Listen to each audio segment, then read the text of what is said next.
Hi everyone, welcome back. So for this specific second part, let's talk specifically regarding the configuration. So how you will be eventually going to use this helm-mcp server.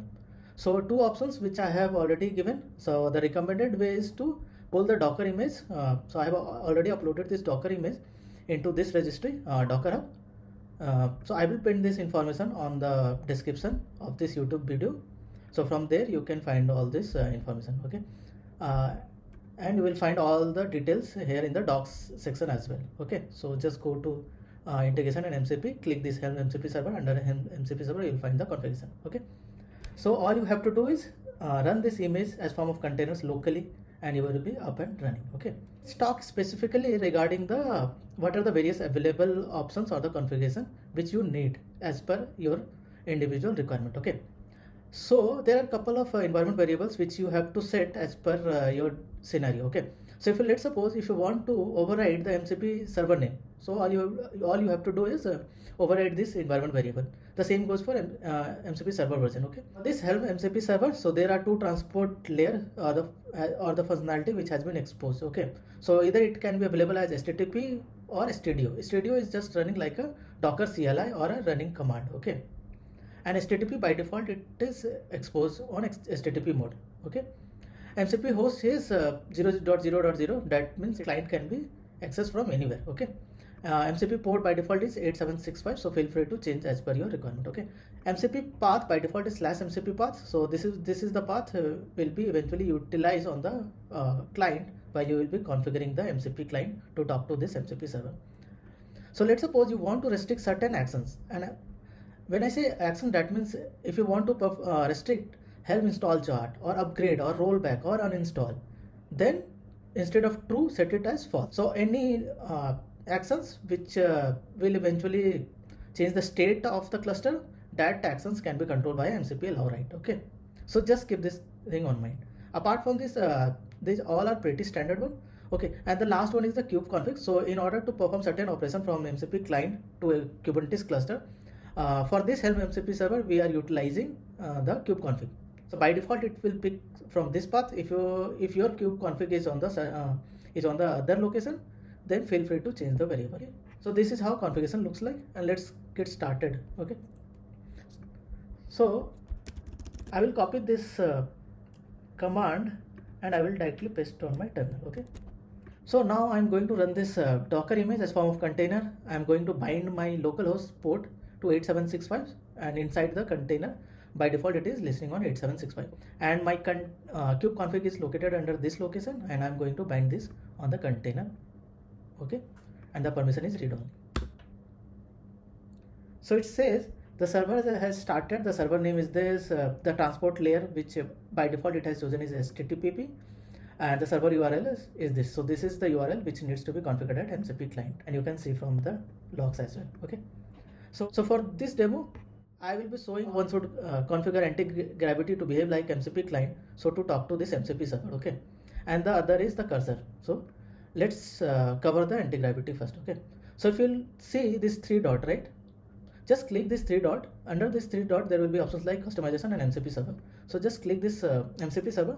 So by default anti-gravity provides all these public MCP servers. Okay, so if your scenario is to connect to Cloud SQL, okay, so then you will be using this MCP server. GitHub, so then you will be using this MCP server. Okay, so let's connect our local helm MCP server which we have just launched. Okay, so under manage MCP server, go to view raw config.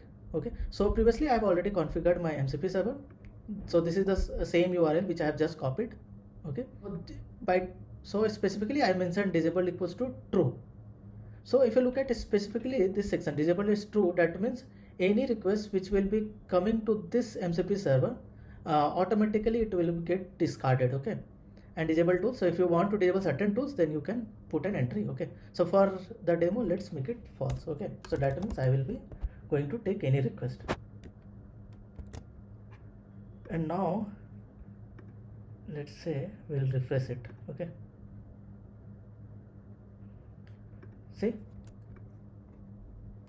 this helm MCP server, helm get chart, so these are the available tools. So altogether there are 22 tools which it has rightly identified. Okay, and you can verify from here as well.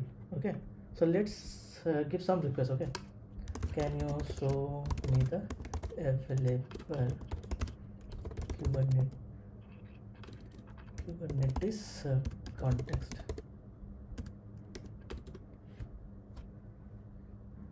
So behind the scene it is trying to get information. Okay, so let's see. So it has now identified, in order to get the available Kubernetes context, I have to call this MCP server and I have to utilize this tool. Okay, and now if you go down, so detail. So from the MCP server it has get this response that altogether there is only one context known as Docker context, a Docker desktop. The cluster name is this, user is this, and from the response itself now it has identified that the context name is this, and there is only one currently context. Okay, perfect. So this is how you will be configuring anti-gravity to talk to helm-mcp server. So let's cover the cursor, how you will be configuring cursor to talk to this MCP server, the local one. Okay, so in cursor on the top right side corner side there will be a setting button. Just click the setting. Under settings you will see tools and MCP server options. Okay, so under tools and MCP server, so I have already configured helm MCP server, but right now it has been disabled. Okay, so let me re-enable it. Okay, so if you look at this sections, right, so this will remain same. Okay, so let's go to cursor setting and let's enable it.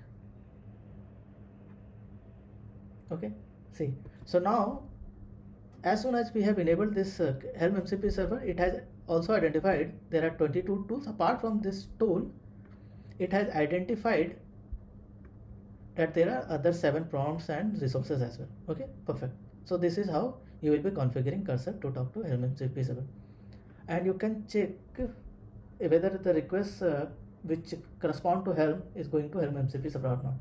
Okay, so let's trigger some query. Okay, the same one, can you show me the list of available Kubernetes context? Let's see. So internally it has ran this Kubernetes list context tool in helm MCP server, and the response which it has got is this. So internally it is available as a tool message, and this agent has then passed this tools and identified that altogether there is one Kubernetes context, right? Perfect. So this is how you should be configuring MCP client in Cursor and Antigravity, and let's jump on the demo part. Okay, so see you on the third video. Bye.